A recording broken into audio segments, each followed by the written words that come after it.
నమస్కారం.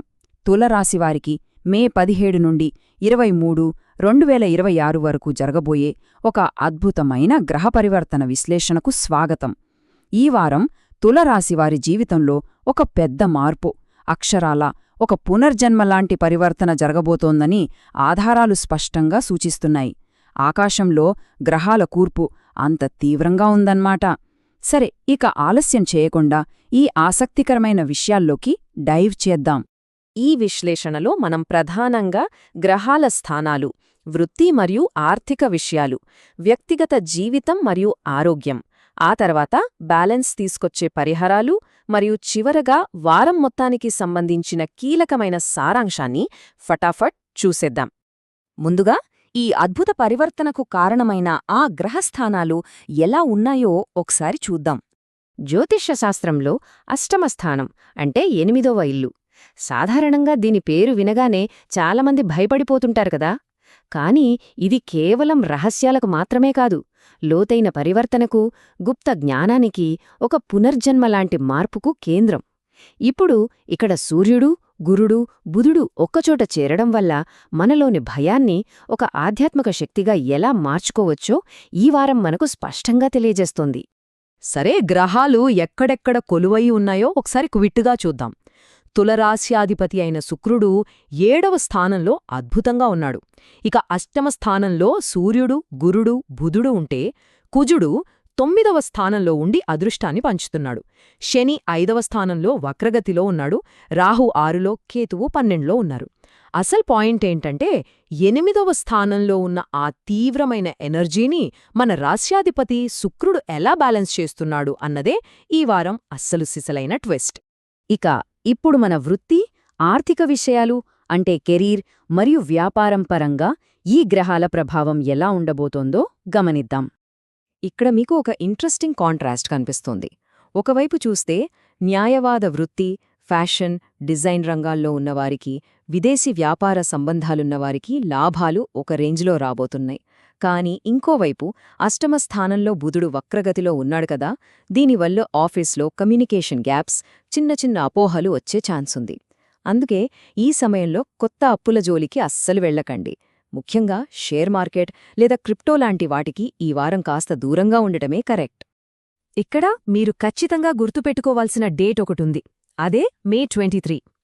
ఏవైనా కొత్త కాంట్రాక్ట్లు లేదా అగ్రిమెంట్ల మీద సైన్ చేయాల్సి వస్తే ఈ డేట్ దాటే వరకు వెయిట్ చేయండి. ఎందుకంటే బుధుడి వక్రగతి వల్ల డాక్యుమెంట్స్లో తప్పులు దొర్లచ్చు లేదా లీగల్ ఇష్యూస్ రావచ్చు. కాబట్టి మే 23కి ముందు ఇలాంటి నిర్ణయాలు తీసుకోకపోవడమే సేఫ్ అని మూలాలు హెచ్చరిస్తున్నాయి.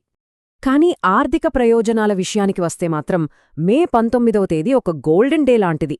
ఆ రోజున మీకు అస్సలు ఊహించని ఆర్థిక లాభాలు రావచ్చు. ఆన్లైన్ వ్యాపారాలు లేదా లగ్జరీ వస్తువులు అమ్మేవారికైతే ఆ రోజు సేల్స్ అదరగొడతాయి. అంతేకాదు, మీరు వెండి లేదా వైట్ గోల్డ్ కొనాలనుకుంటే ఈ రోజు పర్ఫెక్ట్ చాయిస్. సరే, ఫైనాన్స్ విషయాలు చూశాం కదా. ఇప్పుడు మన వ్యక్తిగత జీవితం అంటే రిలేషన్షిప్స్, ఆరోగ్యం మరియు ఎడ్యుకేషన్ గురించి మాట్లాడుకుందాం. తులరాశి అంటేనే బ్యాలెన్స్ కదా. ఇక్కడ కూడా ఆ చక్కటి బ్యాలెన్స్ కనిపిస్తోంది. 7వ స్థానంలో ఉన్న శుక్రుడి వల్ల పార్ట్నర్తో అద్భుతమైన రొమాంటిక్ క్షణాలు, ఒక రకమైన ఆధ్యాత్మిక ప్రశాంతత దొరుకుతాయి. స్టూడెంట్స్కి, రీసెర్చర్స్కి అయితే సబ్జెక్ట్ మీద మంచి పట్టు దొరుకుతుంది. అయితే మే 20 నుండి 22 మధ్య కాలంలో మాత్రం కొంచెం టెన్షన్ తప్పకపోవచ్చు. చిన్న చిన్న అపార్థాలు, మానసిక ఒత్తిడి, కుటుంబ కలహాలు రావచ్చు. అష్టమస్థానం ఎఫెక్ట్ వల్ల కొన్ని సీక్రెట్స్ బయటపడే ఛాన్స్ కూడా ఉంది. కాబట్టి మనం మాట్లాడే మాటల పట్ల చాలా అప్రమత్తంగా ఉండాలి సుమా. ఇక ఆరోగ్యం, ప్రయాణాల గురించి ఒక చిన్న వార్నింగ్. తులరాశివారు సహజంగానే కిడ్నీలు, చర్మం విషయంలో కాస్త సెన్సిటివ్గా ఉంటారు. కాబట్టి ఈ వారం ఖచ్చితంగా 7 నుండి 8 గంటల నిద్ర ఉండేలా ప్లాన్ చేసుకోండి. అలాగే మే 22, 23 తేదీల్లో లాంగ్ జర్నీలు అస్సలు పెట్టుకోకండి. ముఖ్యంగా వారం చివర్లో సముద్ర ప్రయాణాలు, నీటి పర్యటనలకు దూరంగా ఉంటే మంచిది అని మన డేటా చెబుతోంది. మరి ఈ గ్రహాల ఎనర్జీని బ్యాలెన్స్ చేయడానికి ఎలాంటి పరిహారాలు పాటించాలో ఇప్పుడు చూద్దాం. రోజంతా మనసుకు స్థిరత్వాన్ని ఇవ్వడానికి ఒక simple and powerful 3 step morning routine ఉంది. మొదటిది ఉదయం లేవగానే కాస్త తులసి నీళ్లు తాగడం. రెండవది ఓం నమో నారాయణాయ అనే మంత్రాన్ని 21 సార్లు మనసులో జపించడం. ఇక మూడవది అద్దం ముందు నిలబడి నేను బ్యాలెన్స్డ్గా ప్రశాంతంగా ఉన్నాను అని 3 సార్లు గట్టిగా అనుకోవడం. వినడానికి చాలా సింపుల్గా అనిపిస్తోంది, కానీ ఇది మీ మైండ్ సెట్ను ఎంత అద్భుతంగా మారుస్తుందో మీరే గమనిస్తారు. ఇవి కాకుండా రోజువారీగా పాటించాల్సిన చిన్న చిన్న టిప్స్ కూడా ఉన్నాయి. శుక్రవారం నాడు లక్ష్మీదేవికి పాలాభిషేకం చేసి తెల్లటి పూలు సమర్పించండి. గురువారం నాడు అష్టమ గురుదోషం పోవడానికి బ్రాహ్మణులకు పసుపు రంగు వస్తువులు దానం చేయండి.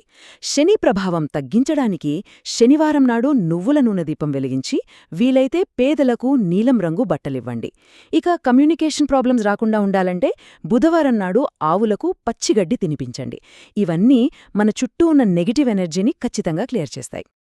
వీటన్నింటితో పాటు ఆ 8వ స్థానంలోని గ్రహాల తీవ్రతను తట్టుకోవడానికి మనకు లభించిన ఒక అల్టిమేట్ బ్రహ్మాస్త్రం ఈ మహామృత్యుంజయ్ మంత్రం. ఓం త్ర్యంబకం యజామహే అంటూ సాగే ఈ శక్తివంతమైన మంత్రాన్ని 108 సార్లు జపించటం వల్ల అష్టవ దోషం మాయమైపోయి జీవితంలోకి అద్భుతమైన పాజిటివ్ ఎనర్జీ వస్తుందని మన మూలాలు స్పష్టంగా చెబుతున్నాయి. ఇక ఫైనల్గా ఈ వారం మొత్తానికి సంబంధించిన సారాంశాన్ని, ముఖ్యమైన తేదీల లిస్ట్ని ఒక్కసారి చూసేద్దాం. మీరు గుర్తుంచుకోవాల్సిన అదృష్ట రంగులు: తెలుపు, గులాబీ, ఆకాశనీలం మరియు క్రీమ్ కలర్స్. లకీ నంబర్స్ వచ్చేసి 6, 9, 15 మరియు 24. ఏదైనా కొత్త పని మొదలుపెట్టాలంటే మే 18, 19 మరియు 21 తేదీలు చాలా అనుకూలమైనవి.